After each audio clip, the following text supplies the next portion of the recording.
إن الحمد لله نحمده ونستعينه ونستغفره ونعوذ بالله من شرور أنفسنا ومن سيئات أعمالنا من يهدي الله فهو المهتدي ومن يضلل فلن تجد له وليا مرشدا وأشهد أن لا إله إلا الله وحده لا شريك له وأشهد أن سيدنا وحبيبنا ومعلمنا محمدا عبده ورسوله أدى الأمانة وبلغ الرسالة ونصح الأمة وجاهد في الله حق جهاده حتى أتاه اليقين. اللهم صل وسلم وبارك على هذا النبي الأمين وعلى آله وصحبه أجمعين ومن تبعهم بإحسان إلى يوم الدين. اللهم اجمعنا وإياهم في جنة الفردوس اللهم آمين. أما بعد السلام عليكم ورحمة الله تعالى وبركاته. We always give the tarjama of the introduction, muqaddimat. We say that alhamd. This is the opening that the Nabi sallallahu alaihi wasallam always opened his speeches. So we want to understand what he said. He says that alhamd, which means to be grateful, praise and be thankful. Alhamd belongs to Allah subhanahu wa ta'ala. We praise him, we thank him. And we ask Allah to protect us from the evil that resides within the inner soul. And we ask Allah to protect us from the consequences of our own bad deeds.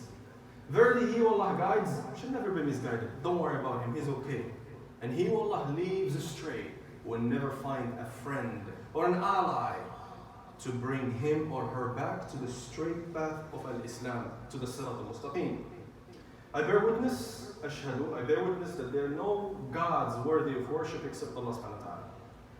And I bear witness that Muhammad sallallahu alayhi wa sallam is the messenger of Allah, a man who struggled throughout his life. He always gave his da'wah, he did his job until the day he died. And if Muhammad sallallahu alayhi wa sallam dies, we're all gonna die. It's just a matter of fact. We are, these days, this is just a quick reminder. You all know we are in the month of Dhul Hijjah, where Muslims go to do Hajj. Those who are doing Hajj, we ask Allah to accept from them. And we ask Allah to bring them back safe. But every year some people die in Hajj, and they stay there. We don't know to give them azab or to tell them mubarak. We do not know. But that's something that happens to a lot of people. Many Muslims want to die in Hajj. But wherever we die, we ask what the Nabi sallallahu alayhi wa sallam says, Allahumma arzuqna husna al-khatima. He says, Allah, give us the best of the end of life should be our best.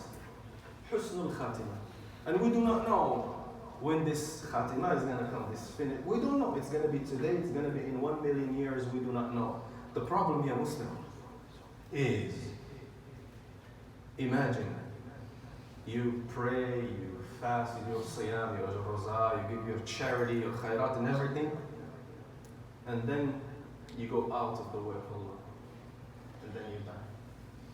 That's not Husnul Khatimah. Husnul Khatimah is when you die in a good relationship with Allah subhanahu wa ta'ala. The end should be better than the beginning. So let us work to make today better than yesterday. Let us work to make ourselves better human beings than yesterday, or make this planet better for the future generations than it was yesterday, because today might be the last day. Nabiyuna Muhammad sallallahu alayhi wa sallam says, "Ma min ayyamin," yawm is day, ayyam is plural. "Ma min ayyamin al-amalu fiha ahabbu ila Allah." The best days that Allah loves your a'mal, your deeds, what you do, your actions in terms of ibadah, of acts of worship in Allah. خير من هذه الأيام, the 10 days of Dhul Hijjah. This is the best days that Allah loves you to worship Him. He says, قالوا يا رسول الله ولا جهاد في سبيل الله. Even go into jihad to struggle for the sake of Allah.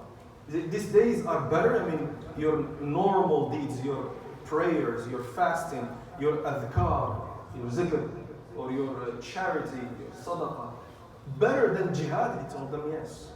In these days, this a'mal is better than jihad. And we say in the other hadith that al-jihad sinam al-Islam, yani the tip of al-Islam, the top of Islam is jihad. He says this a'mal in these days are better than jihad, with one exception. What is the exception, Ya Rasulullah? Is if someone who took all his belongings, his wealth, his money, and left for jihad, and he never came back with nothing.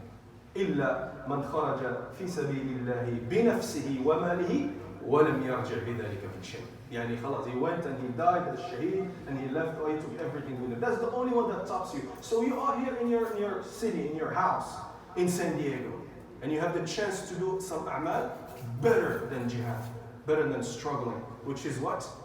Fasting, siyam, roza, giving more sadaqah, more charity, doing more nafal, or doing just azkar. You're driving in your car, instead of listening to music, just say Alhamdulillah wa la ilaha illallah wallahu akbar subhanallah walhamdulillah. Just azkar. Abu Hurairah and Abdullah and Umar bin Khattab radiallahu anhuma, they used to go to the market in Medina during the 10 days of the Hijjah, or in Mecca when they were there, and they would tell people, say takbir, say Allahu Akbar, say Allahu Akbar. They would make takbir. And they would make tahmid, Alhamdulillah, Alhamdulillah. And when Umar used to say that, the people will follow them. Just these small things that don't take much of your schedule. Just to say Allahu Akbar, Alhamdulillah. Allah subhanahu wa ta'ala appreciates it in this blessed day. And tomorrow is the day of Arafah, right? Allah. يقول النبي صلى الله عليه وسلم إن صوم عرفة. The reason we want to fast, to stop eating and drinking tomorrow, the day of Arafah, is tomorrow, inshallah, Saturday. He says, Ya Rasulullah, why this day is very important for us as Muslims? He says, I rely on Allah. أن يكفر به السنة التي مضت أو التي قبله والسنة التي بعدها. I hope that Allah will forgive the sins of the past year and the future year. One day, a Muslim in the entire calendar of the year, 365 days, and you are eating and drinking, no problem except Ramadan, and now comes the day of Arafah tomorrow, and you have the niyat, the intention to fast. And you fast one day, tomorrow Saturday, Allah, inshallah, will forgive the sins of a year that passed and a year that it's coming, 2 years. And you wonder why. We tell you, Inna Allah ghafurun rahim. Allah is most forgiving and most merciful. So inshallah, let's take advantage of tomorrow. Of course, you can fast the previous days, like the 9th and the 8th day, but it's your choice. This deen is very easy. And if you have a health issue, you cannot fast, just give sadaqah. Because sadaqah, charity. Nabi Muhammad sallallahu alaihi wasallam, he gives us a very good example. I remember my grandfathers,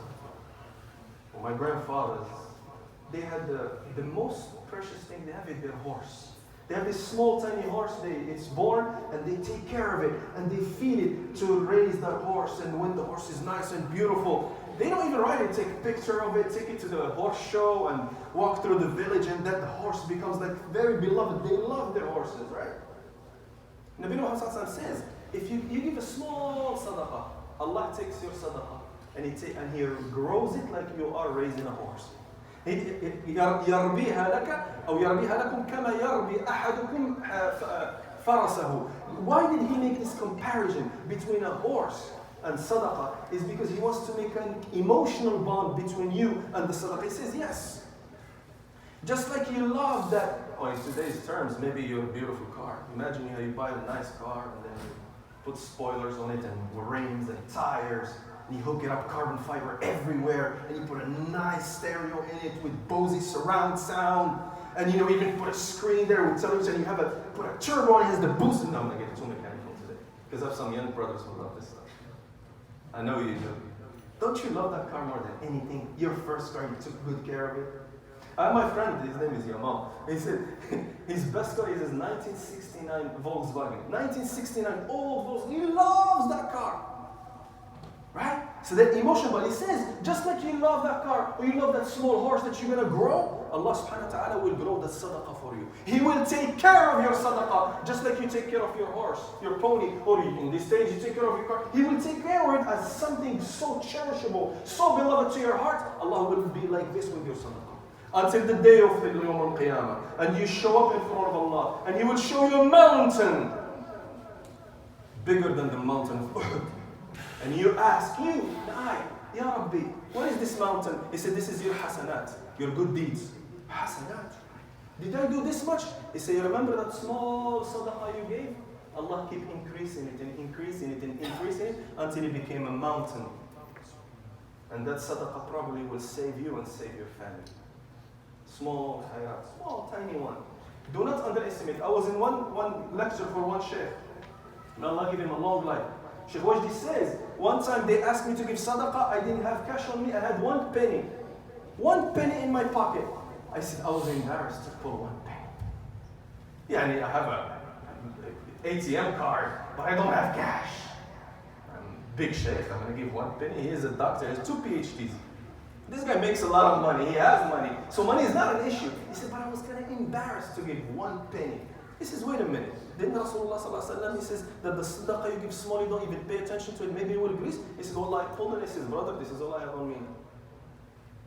Just to show everyone that the small sadaqah can be bigger than the mountain of oil. So you're Muslim. With this connection of a sadaqah, charity, I want to remind you of something. The one ibadah, the one act of worshiping Allah that affects other people is sadaqah, giving khairat. You do your namaz between you and Allah. You do your roza, your fasting is between you and Allah. You do your azkar, it's between you and Allah. But when you go Umrah, because people can go Umrah in the 10 days of Ramadan if they don't do Hajj, it's between you and Allah. But when you put your hand in your pocket and you pull an amount of money, or you go to your house and pull some food and hand it to someone, that act of worship affects other people. It touches the lives of other people. And that's why today I want to emphasize to you, we are in times of Eid. After tomorrow will be Eid. When you, inshallah, or your family members, you go buy some livestock, some animal, and then you do the sacrifice, the qurbani. Some Muslims do not eat meat throughout the whole year. Not because they have cholesterol, not because they're vegetarians. It's because they cannot afford meat. It's just expensive in some parts of the world. They cannot afford it. The only time they eat meat is when you, a Muslim, give them salah. When you take your lamb and you cut it up and you give it to your loved ones who don't have much. Or when you send money back home and it's like, okay, this is qurbani for so-and-so, please give them a gift or sadaqah. You're like this. That's the only time they get to enjoy it, when the poor person brings some meat, some small lamb to their kids, and they're happy and they're enjoying Eid. It's up to you to make that decision and make somebody happy. The act of ibadah that affects other people is charity, is khayrat. So let us see what Nabi Muhammad sallallahu alaihi wasallam, how he looks at this. I was watching this brother in North Africa. He goes and he helps poor families. And this is beautiful things. I mean, he has the ability to ask you, you go to him, he says, brother, I want to buy Eid for a poor family. He takes it and he would video, he'll say like, brother, I don't want to mention your name. You gave me so much money, I'm buying Eid for this family. And he was like making kids happy, families, poor families. This father, he was a driver and he got hit. And he didn't get no insurance in that country. There is no insurance as we know it here. He happened to have 6 daughters, 6 girls. The youngest one is 2 years, the oldest one is 13. And he's the only, so he cannot even speak. He got hit in the brain injury. And his daughter was crying. She says, if the neighbors don't give us food, we don't eat, we go to sleep hungry. That's something we cannot fathom here in California. When was the last time your children went to bed hungry? You see, these kids, they say, we go to sleep hungry because we cannot work, they're kids. The mom is taking care of them. And imagine, ya Muslim, that brother pulling a lamb, a big lamb going like this. Assalamu alaikum, this is for your Eid. They looked at it and they all start crying, including the dad. He says, we had no Eid, now we just made Eid happen for us. Simple things. Maybe for the brother who donated 2,000 dirham or $200 or $300, for him, $300 is not much. MashaAllah, he may be a rich person. I saw one woman call him on the phone, telling, brother, I want to dig a well for this community. They don't have water. They have to travel 20 kilometers to bring water on a big tank to drink, and it's not even drinkable for us, our standards. Those of us who like filtered water, alkaline water, Evian. I don't drink that. I don't like it. Arrowhead is not. Things will become spoiled like that. These people, they drink mud water. And he said, this sister, woman, she says, I want to do this sadaqah or like waqf on my father's soul. And they went and they dug the ground. They all make dua for her. We don't know her name. Some people are like that. your ibadah that touches other people's lives. So we don't get caught up. And look what Nabiina Muhammad sallallahu alayhi wa sallam says about this. He made one dua. He says, Allahumma rzuqni. You know rizq.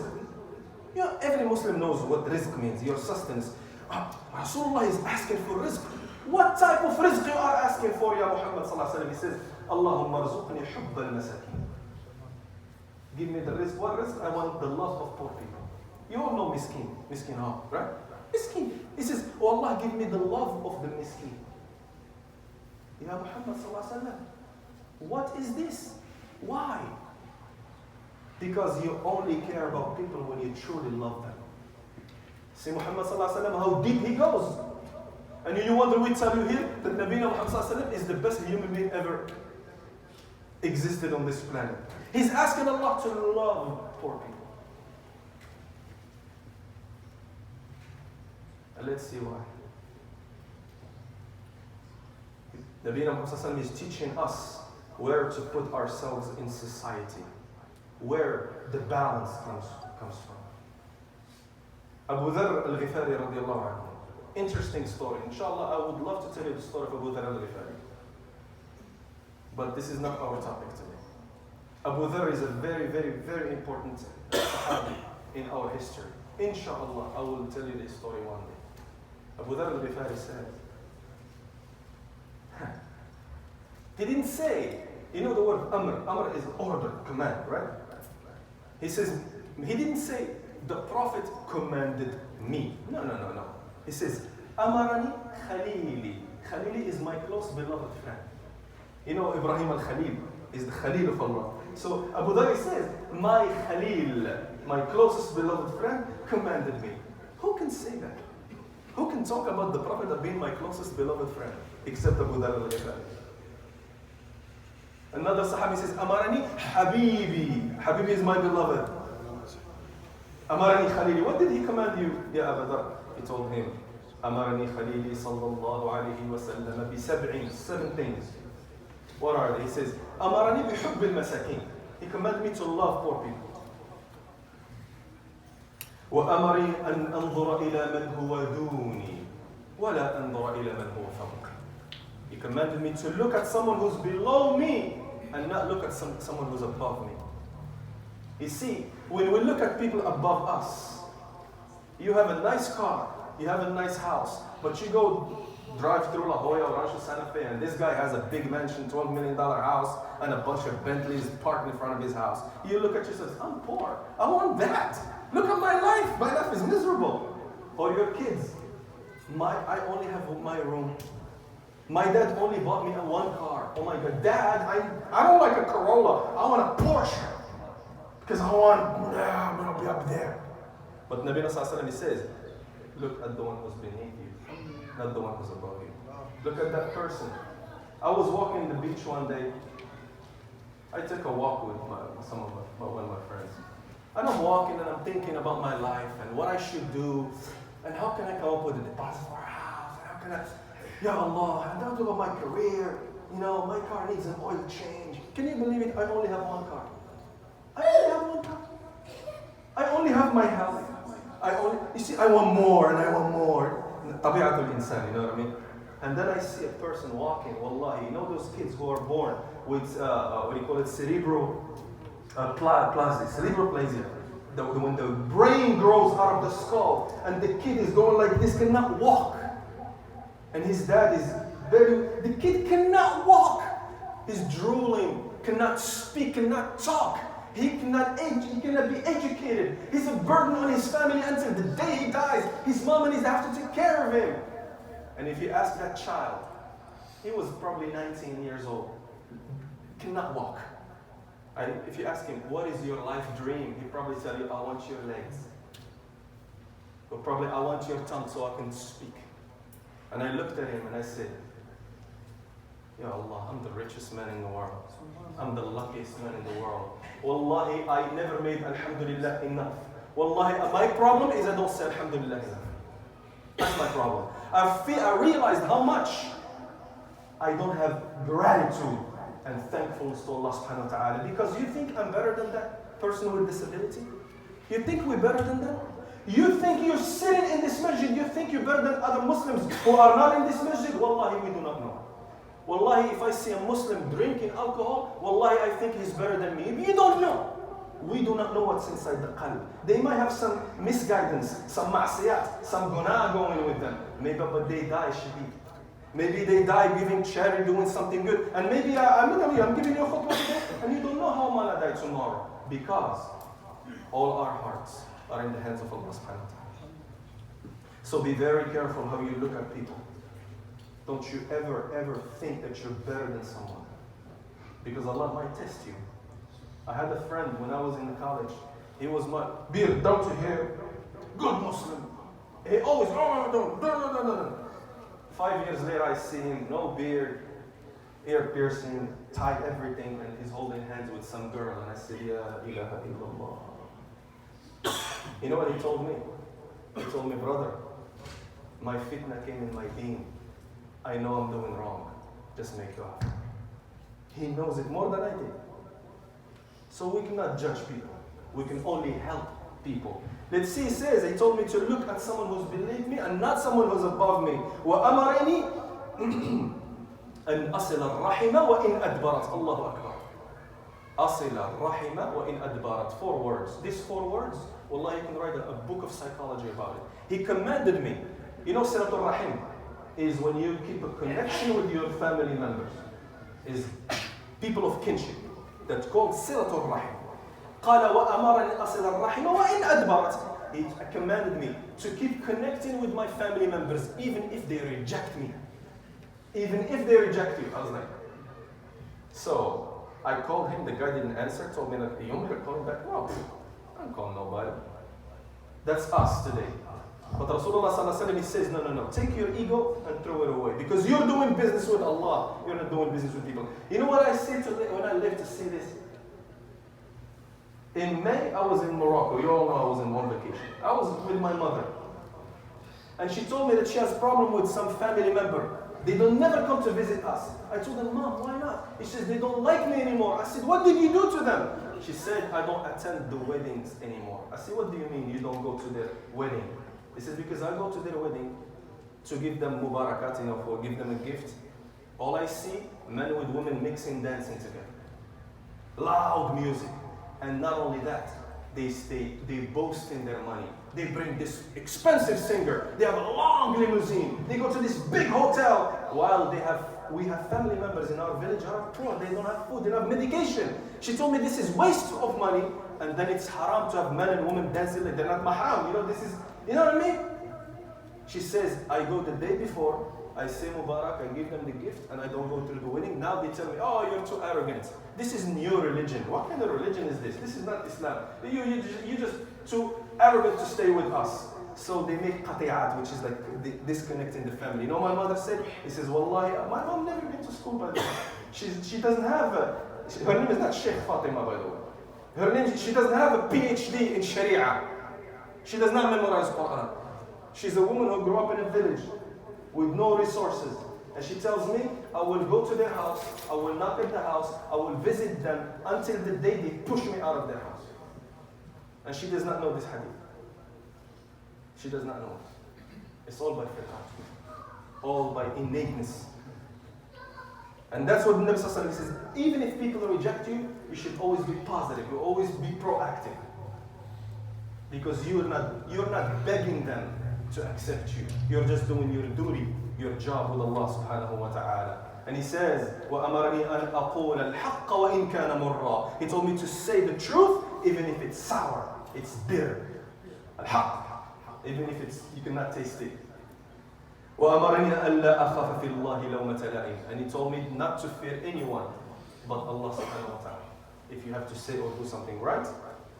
وَأَمَرَنِي أَنْ أُكْثِرَ مِنْ قَوْلٍ. He says, he told me to say too much what? He says, قَالَ قُلْ لَا حَوْلَ وَلَا قُوَّةَ إِلَّا بِاللَّهِ. لَا حَوْلَ وَلَا قُوَّةَ إِلَّا بِاللَّهِ. What does it mean, لَا حَوْلَ وَلَا قُوَّةَ إِلَّا بِاللَّهِ? Let me translate it. It means that there is no power, al-quwwah. Al-hawl is way you manage things or solution finding except with Allah. Your strength comes from Allah. Your ability to think and manage your life comes from Allah. So let's Confess that and say لا حول ولا قوة إلا قال فإنهن كنز من تحت العرش. He said, you know what the word kanz means? Kanz is treasure.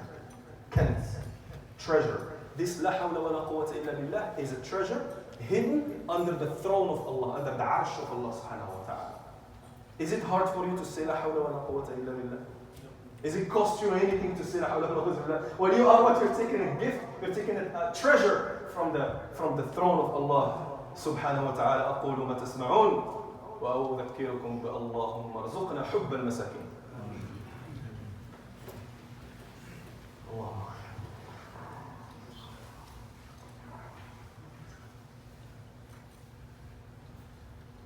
الحمد لله وكفى والصلاة والسلام على نبينا الحبيب المصطفى وعلى آله وصحبه ومن على أثره قد اقتفى.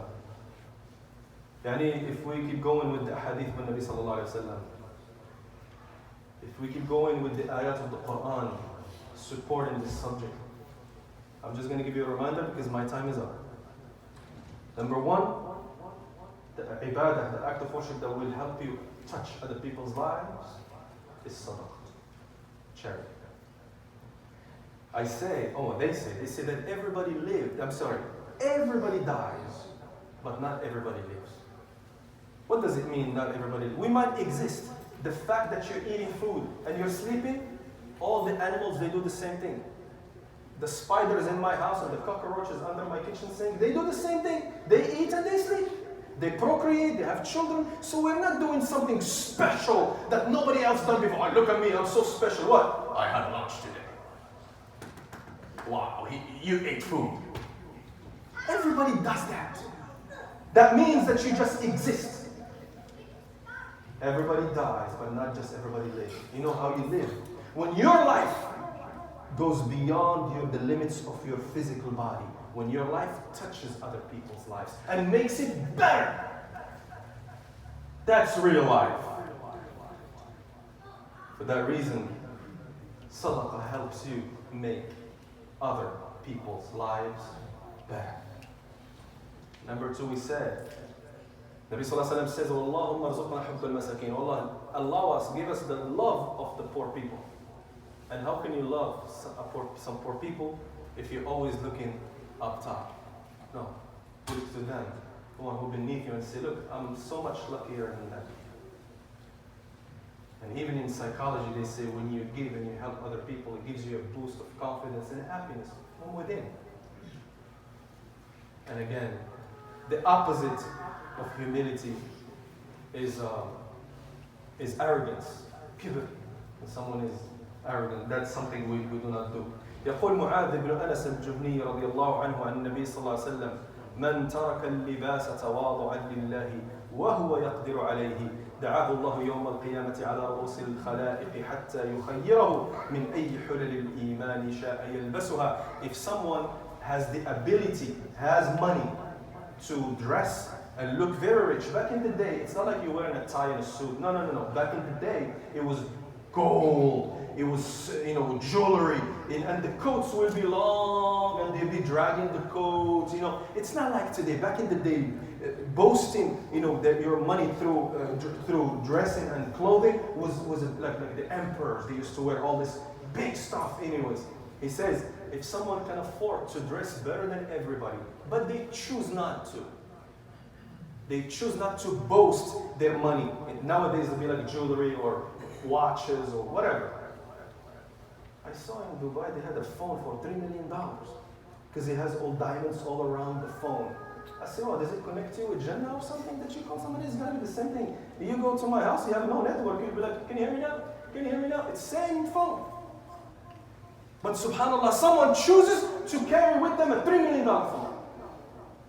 Nabi Muhammad says if someone has the ability to be different than everybody else in terms of dress, and he chooses or she chooses not to show off, in Yawm al-Qiyamah, something called Yadu ala Ru'us al-Khalaiq. Allah is going to call you by name when everybody's standing. Your name, so-and-so, come here. And he will bring you in front of Al-Jannah and he tell you, choose. You choose Hullatul Iman, the dress of faith. Whichever hulla you want to wear, Allah will give you. You get to choose. Like Abu Bakr as-Siddiq, radiallahu anhu. Who will brought Yawm al-Qiyamah, they will tell him, choose which door you want to enter to Al-Jannah.